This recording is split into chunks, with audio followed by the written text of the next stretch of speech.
Ang ganda talaga guys. Grabe. Ang ilang tree. Wow, amazing.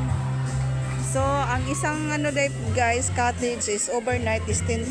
Then, ang may free siya na 10 person free. Tapos, kung masobra na yung limit ng tao is 100 ang entrance. So, ayan. Visit na kayo dito guys. Tada! O, diba? First kayo. So, walang mag-selfie sa akin. Ako lang mag-isa. So, yun pala yung cottage namin. Yung may kumakanta. Kasama yan.